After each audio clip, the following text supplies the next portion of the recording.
A legal analyst has asserted that Esports editor Tom Foley defamed Black Myth Wukong developer Game Science in his recent article about the game, demanding more diversity. Before we get to this, I'd like to ask you, please hit that subscribe button, hit that bell for notifications so you don't miss any of our future videos here at the Trent Report.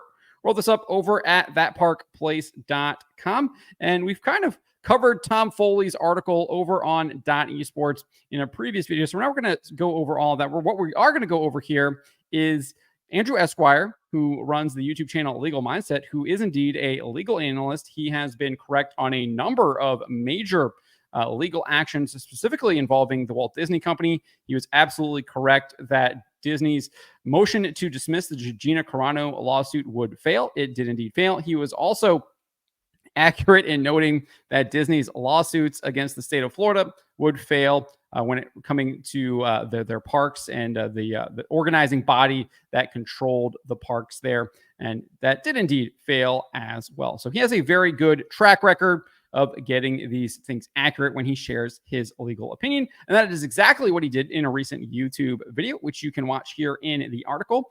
I will have the link to the article in the description below, as I do always. But he indicated that Foley defamed Game Science in his recently published article, Foley's recently published article, titled Black Myth Wukong's Shameless Lack of Diversity is Attracting the Wrong Type of Fans. This is what Esquire said. It's worth pointing out that what he's saying is essentially, at certain points, defamatory. It's business defamation. Business defamation being making false statements that harm a business's reputation or their, business, their course of business, etc. Later on, he specifically pointed out one section of Foley's article, which he quoted, and this is the section that he quoted, where Foley wrote this: considering the reports of sexism running rampant within the developer's workplace, we can only speculate, but I strongly believe Wukong's lack of diversity is adding fuel to the fire. And in the video, Esquire specifically highlights that line there, considering the reports of sexism running rampant within the developer's workplace. And Esquire said this is defamation. He's got no proof of this, right, at all whatsoever. So that's defamatory. He's defaming them right there. And this is true. There are no reports of sexism running within the developer's workplace, running rampant. I think I missed that quote there. I got to add that in. They do not exist. There is one report from IGN that has been repeated by multiple media outlets, including The Guardian and GameSpot. That report, written by Rebecca Valentine and Ki-Hoon Chan, accused the company of sexism based on social media posts from the developers and old recruitment posters for the company. The duo wrote this: beneath the luster of this Souls-like is a studio plagued by claims of sexism. Several posts have surfaced from Chinese social media site Weibo, written by individuals from the studio, that contain multiple references to genitalia and sexual innuendos.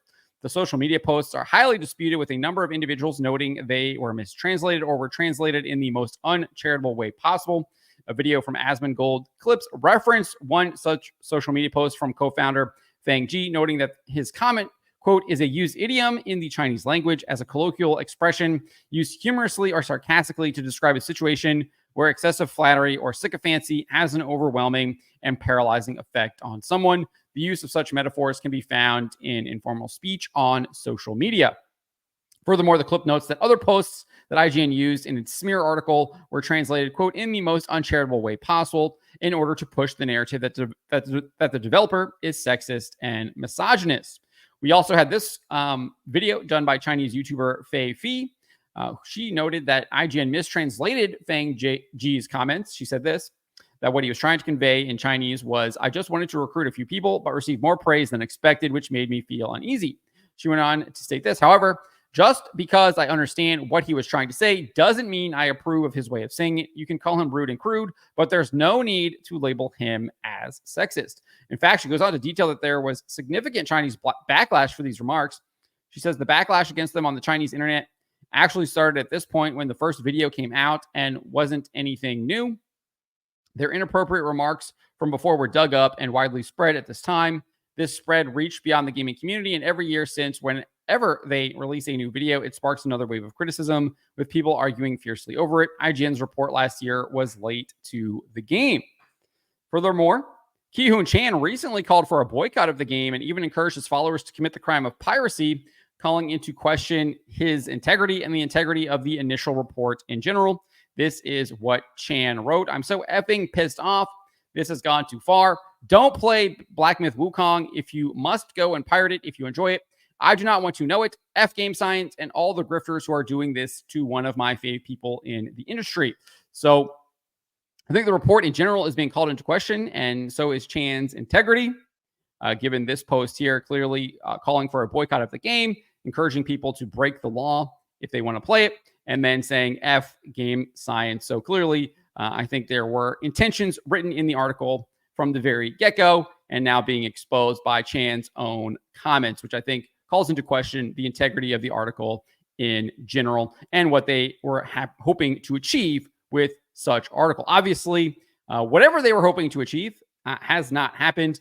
The boycott that Chan called for did not happen. The game sold 10 million copies within like the first 4 days of being released. It also broke the record on Steam for the single player game with the most concurrent players ever. It currently sits as number 2 on the all-time list for Steam games for most concurrent players, behind PUBG.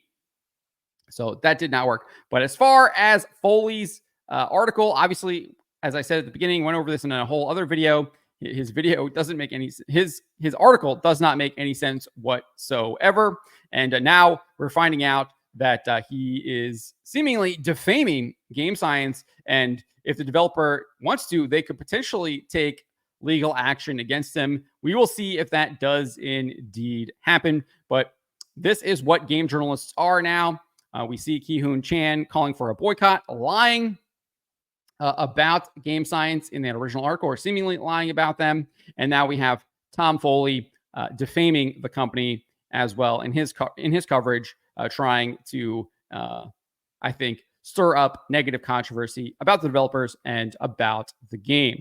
But let me know what you guys make of this. What do you make of Esquire's analysis here? Do you believe that Foley was defaming them? Or what do you think about what Tom Foley had to say here? Let me know in the comments below. Remember to always be charitable, especially to each other, but to always speak the truth.